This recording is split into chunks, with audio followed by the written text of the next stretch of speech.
बांग्लादेश में जो अगस्त से लेके दिसंबर 2 तक लगभग 350 अटैक्स हुआ है हिंदूज के ऊपर। घर जलाए गए हैं, दुकान जलाए गए हैं, और एक जगह नहीं, जिला जिला। बीजेपी गवर्नमेंट क्यों कुछ नहीं बोल रहा है? जिस देश के प्रधानमंत्री को बनाने के लिए हम सब वोट देते हैं, उससे आशा रखते हैं कि वो प्रधानमंत्री हमारे देश के जो हिंदू भाई हैं, हमारे वहाँ पर जो बांग्लादेश में अल्पसंख्यक बन गए या किसी और कंट्री में अल्पसंख्यक बन गए, उन सबकी मदद के लिए सबसे पहले आगे आएगा। ये सोचकर तो मैं भी हैरान हूँ। हो क्या रहा है? हमारे जो माननीय प्रधानमंत्री हैं, हमारे हिंदुओं के ऊपर, हमारे हिंदू भाइयों के ऊपर जो बांग्लादेश में अटैक हो रहा है, उस बांग्लादेश में हो रहा है जिसे हमारे देश ने बनवाया था, हमारे देश की सरकार ने बनवाया था। किस दबाव में, किस प्रेशर में कोई एक्शन नहीं ले रही है। वहां पर अगर वो हल्का भी देंगे मोदी साहब आज की डेट में बांग्लादेश को, तो वहां पर हलचल मच जाएगी। लेकिन पता नहीं किस कारणवश मोदी जी उस बात के पीछे क्यों नहीं स्टेटमेंट दे रहे हैं। हमारे गृह मंत्री या रक्षा मंत्री क्यों नहीं स्टेटमेंट दे रहे हैं, क्यों नहीं स्ट्रांगली सामने आ रहे हैं। एक भी बांग्लादेशी हिंदू पर रत्ती भर भी आक्रमण किया तो हम वहां जाकर ही तुमको उड़ा देंगे। क्या देर लगनी है? कौन से हमारे बाहुबलों का दम कम पड़ गया है जो हम बांग्लादेशियों से डरें, जो हमारे मंदिर के संस्थापकों को जेल में बंद कर देती है, हमारे हिंदू भाई बहनों का कत्लेआम कर रही है, उनकी इज्जतों से खिलवाड़ कर रही है, उनके घर लूटे जा रहे हैं, उनके मकानों में आग लगाई जा रही है। अरे हम कमजोर नहीं हैं। मोदी जी के लिए बहुत अधिक सोचने और समझने का विषय, हमारे रक्षा मंत्री के ऊपर बहुत ज्यादा सोचने और समझने का विषय। कोई भी आए एरा गैरा नत्थू खेरा और हमारे देश को, हमारे हिंदू भाइयों को आंखें दिखाकर चला जाए। पाकिस्तान में हमारे हिंदुओं का सत्यानाश हो गया।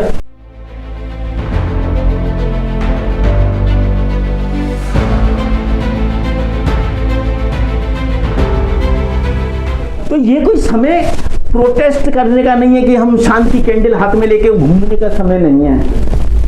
हमें पत्थर का जवाब ईंट से देने का है। उससे पहले वहां के हालात नहीं सुधरेंगे। आप प्रोटेस्ट मार्च से क्या होता है आज के समय में? उन लोगों के खिलाफ जो बंदूक लेके चल रहे हैं, जो जब मर्जी तलवार, खुली तलवार लेके लोगों के घर में घुस के आग लगा रहे हैं और उनको मारने के लिए उनसे तलवार से हमला कर रहे हैं, उसका प्रोटेस्ट करने से क्या होगा? हमें अपने देश के जो शासनाध्यक्ष हैं, चाहे प्रधानमंत्री जी हो, रक्षा मंत्री हो, गृह मंत्री, इन सब पर दबाव बनाना चाहिए। उन पर बनाया गया दबाव ही उन हिंदुओं की रक्षा कर सकता है जो बांग्लादेश में, और या फिर उनकी जो पाकिस्तान में है, या कहीं और किसी ऐसे देश में जहां पर उनकी सुरक्षा को बहुत ज्यादा खतरा मौजूद हो गया है। मोदी जी आप आगे बढ़ो, हम साथ हैं। आप बांग्लादेश पर आक्रमण करो, उनको हड़का दो, पाकिस्तान को हड़का दो, हम आपके साथ हैं, तन मन धन से साथ हैं। तो इससे बेहतर कुछ नहीं हो सकता। प्रोटेस्ट मार्च करना आज के, ठीक है मैं जानता हूं सभ्यता के दौर में ये जरूरी है, सभ्यता दिखाने के लिए, मगर वो असभ्यों को सभ्यता क्या दिखाना है? मैं तो कहता हूं हर घर में लठबाज होने चाहिए 2-3। हमारे देश को भी अब जरूरत आ गई है। हर जगह ये हिंसा कदम हो रहे, जब मर्जी जो मर्जी आक्रमण कर देता है, आग लगा देता है। तो वो तो जगह की कम से कम हमारे स्कूल में वो पीटी टीचर नहीं चाहिए, लठ सिखाने वाले टीचर चाहिए जो हर बच्चे को हर बच्चे को स्कूल के अंदर वो पीटी मास्टर ना बना के वो लठबाज सिखाना चाहिए। वहाँ के जो राष्ट्रपति हैं, अर्थशास्त्री कहे जाते हैं, जिसकी वजह से उनको सत्ता सौंपी गई है, चाहे इस समय अंतरिम राष्ट्रपति हैं, किंतु उन्होंने एक शब्द नहीं बोला है हिंदुओं के ऊपर हो रहे आतंकवादियों के लिए। हमारे देश को भी इमीडिएटली वहां से व्यापार बंद कर देना चाहिए, ताकि वो पाकिस्तान की तरीके से 100 रुपए में दूध खरीदें, 200 रुपए किलो आटा खरीदें, तब उन्हें आटे दाल का भाव मालूम हुआ कि हिंदुस्तान उनकी कितनी किस तरीके से मदद करता आ रहा है, जिसको वो समझते ही नहीं है। हर हिंदुस्तानी का धर्म है कि वो अपने उतने ही बच्चे पैदा करे जितने बच्चों का वो सही प्रकार से पालन पोषण कर सकता है, उसको सही गाइडेंस दे सकता है, उसके अच्छी से अच्छी शिक्षा दे सकता है। इसी बात में तो हम लोगों की आज जिंदगी गुजर जाती है।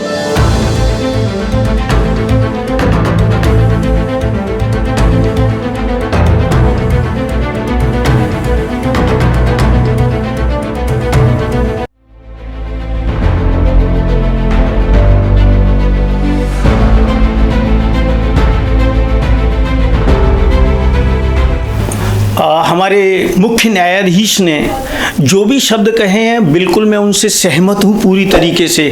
बदल नहीं सकते हैं क्योंकि कानून बन गया है, एक्ट बन गया है, लेकिन हमें अपने धार्मिक स्थानों की पहचान करने का हक है। ऐसी स्थिति में न्यायालय के ऊपर कोई टिप्पणी ना करते हुए मैं बिल्कुल सहमत हूँ हमारे मुख्य न्यायाधीश के वक्तव्य से कि हमें अधिकार है और एएसआई को अधिकार है कि वो ऐसी सभी जगह जहाँ पर हम लोगों को प्रॉब्लम आ रही है, हमारे हिंदू समाज को प्रॉब्लम आ रही है, उस हर जगह की जांच हो और उसमें ये पता चल सके कि ये हमारा पूजा का स्थान है या नहीं, ये हमारा अधिकार है और ये हमें अवश्य ही मिलना चाहिए।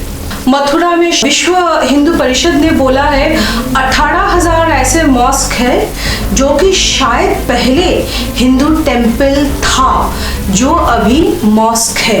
इसका भविष्य आपको क्या लगता है कि ये 18,000 मॉस्क को अभी आप सर्वे करेंगे, इसको तोड़ेंगे, इसको निचोड़ निकालेंगे?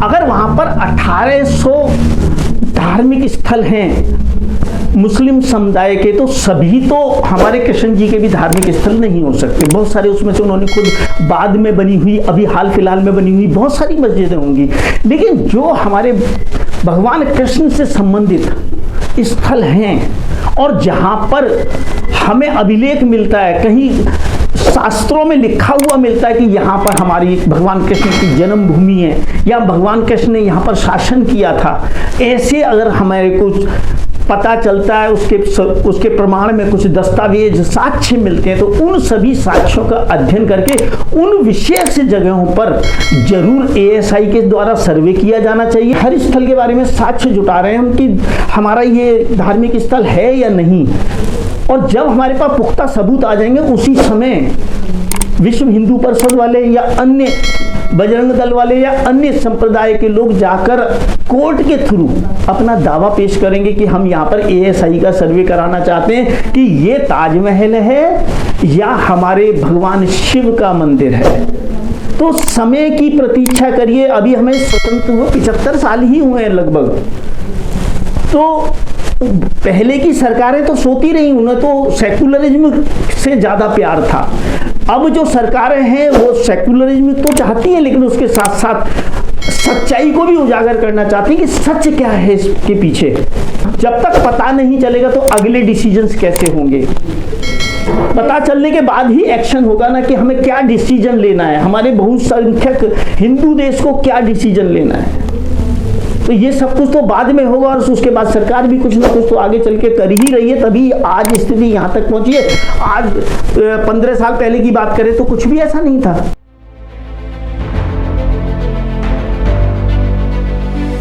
संबल की हिंसा की बात करें अब, तो संबल में जो कुछ हो रहा है उन्होंने तो एएसआई वालों को भगा दिया। मैं किसी धर्म विशेष का विरोधी नहीं हूं, किंतु इसका मतलब ये नहीं है जो आए हमारे धर्म स्थलों पर आक्रमण करे और उन पर अपनी मस्जिद बना दे और उसके लिए हम जान भी ना सकें कि वो हमारा धर्म स्थल है या नहीं। और आप लोग भीड़ जुटा के, हम हिंदू तो वहां पर भीड़ जुटा के नहीं पहुंचे संबल में, हम हिंदुओं ने तो वहां कोई भीड़ नहीं जुटाई, तो फिर ये लोग किस बात के लिए भीड़ जुटा के एएसआई को भी सर्वे नहीं करने देते? पहले एएसआई को भगा देते हैं, फिर मजिस्ट्रेटियन जांच जो होती है उसको जांच को भी नहीं करने देते हैं। हमारे देश में, हिंदू बहुल देश में ये हो क्या रहा है?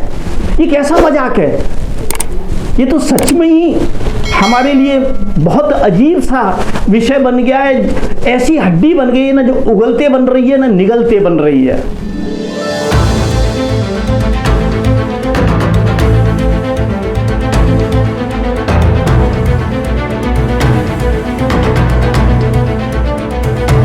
रेलवेज और डिफेंस के बाद वक्फ बोर्ड के पास highest number of properties India में है, वैल्यूएशन 1.05 लाख करोड़, और इसका एक सर्वे होगा। इसके ऊपर आपका क्या कहना है? वक्फ बोर्ड में जो संशोधन है वो आज की जरूरत नहीं थी, बहुत पहले हो जाना चाहिए था। पूरे हिंदुस्तान के लिए बहुत फायदे की बात है वक्फ बोर्ड में संशोधन, उस पर कंट्रोल नहीं, केवल नजर रखना कि सच्चाई क्या है वक्फ बोर्ड की संपत्तियों के पीछे, कहां से आ रही है और कहां जा रही है, उसका फायदा कितने लोगों को पहुंच रहा है। अगर इतनी ज्यादा संपत्तियां, तो उस संप्रदाय का भला क्यों नहीं करते उन संपत्तियों से?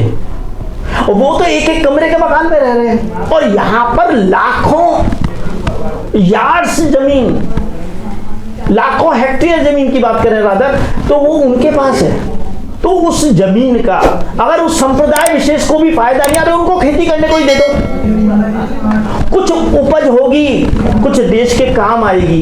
इंस्टीट्यूशंस खोल दो बड़े बड़े, फैक्ट्रियां खोल दो बड़ी बड़ी, उन्हीं वक्फ बोर्ड वाले ही अपने ही लोगों की फैक्ट्रियां खुलवा दें, उसी संप्रदाय विशेष की फैक्ट्रियां खुलवा दें, कुछ यूज तो होना, ताकि वो यूज होगा तो ही तो संपत्तियां काम आएंगी।